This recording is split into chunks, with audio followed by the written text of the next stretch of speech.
கடவுள் உலகை படைத்தல். தொடக்கத்தில் கடவுள் விண்ணுலகையும் மண்ணுலகையும் படைத்த பொழுது மண்ணுலகு உருவற்று வெறுமையாக இருந்தது. ஆழத்தின் மீது இருள் பரவி இருந்தது. கடவுளின் ஆவி நீரின் மேல் அசைந்தாடி கொண்டிருந்தது.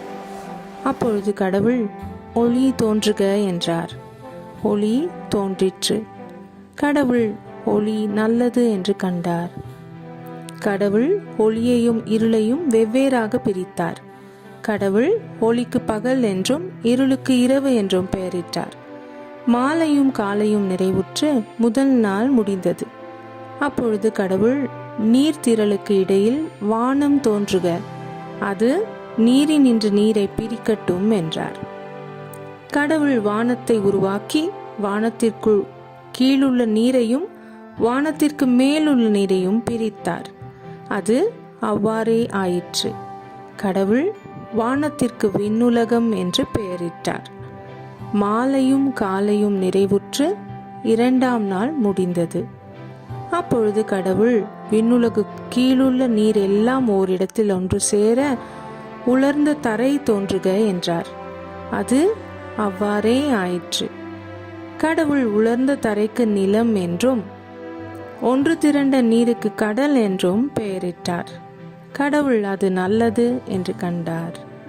அப்பொழுது கடவுள் புற்பூண்டுகளையும் விதை தரும் செடிகளையும் கனி தரும் பழ மரங்களையும் அந்த இனத்தின்படியே நிலம் விளைவிக்கட்டும் என்றார். அது அவ்வாறே ஆயிற்று. அது நல்லது என்று கண்டார். மாலையும் காலையும் நிறைவுற்று மூன்றாம் நாள் முடிந்தது.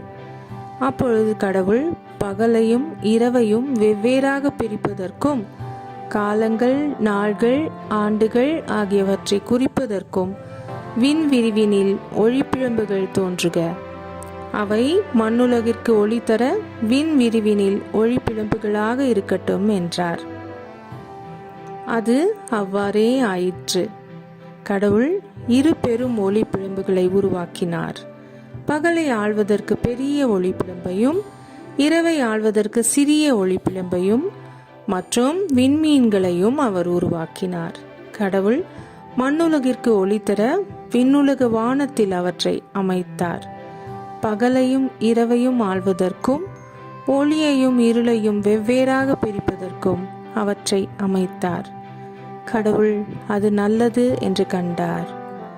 மாலையும் காலையும் நிறைவுற்று நான்காம் நாள் முடிந்தது. அப்பொழுது கடவுள் திரளான உயிரினங்களை தண்ணீர் தோற்றுவிப்பதாக விண்ணுலக வானத்தில் நிலத்திற்கு மேலே பறவைகள் பரப்பனவாக என்றார். கடவுள் அது நல்லது என்று கண்டார்.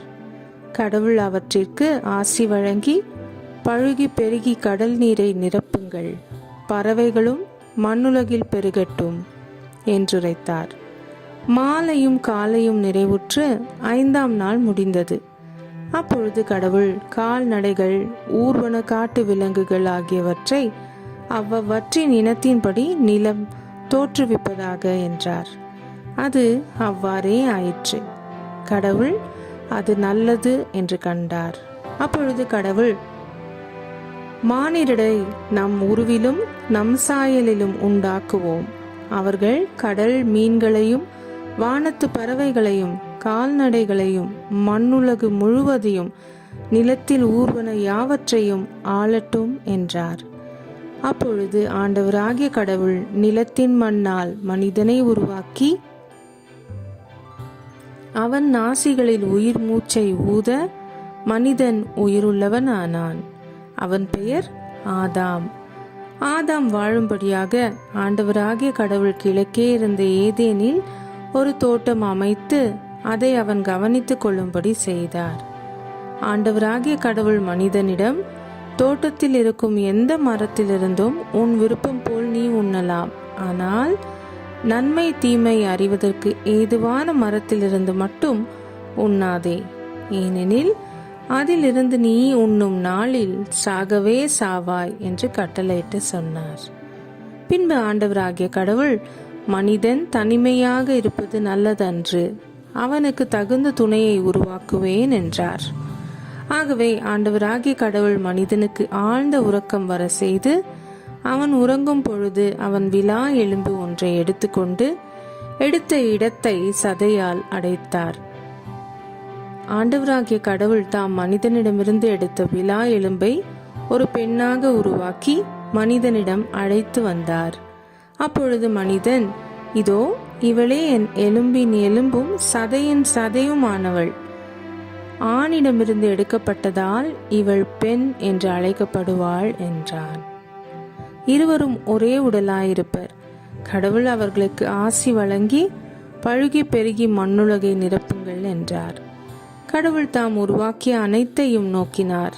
அவை மிகவும் நன்றாயிருந்தன. மாலையும் காலையும் நிறைவுற்று 6ஆம் நாள் முடிந்தது. விண்ணுலகும் மண்ணுலகும் அவற்றில் உள்ள அமைப்புகள் அனைத்தும் உருவாக்க பெற்று நிறைவேறின.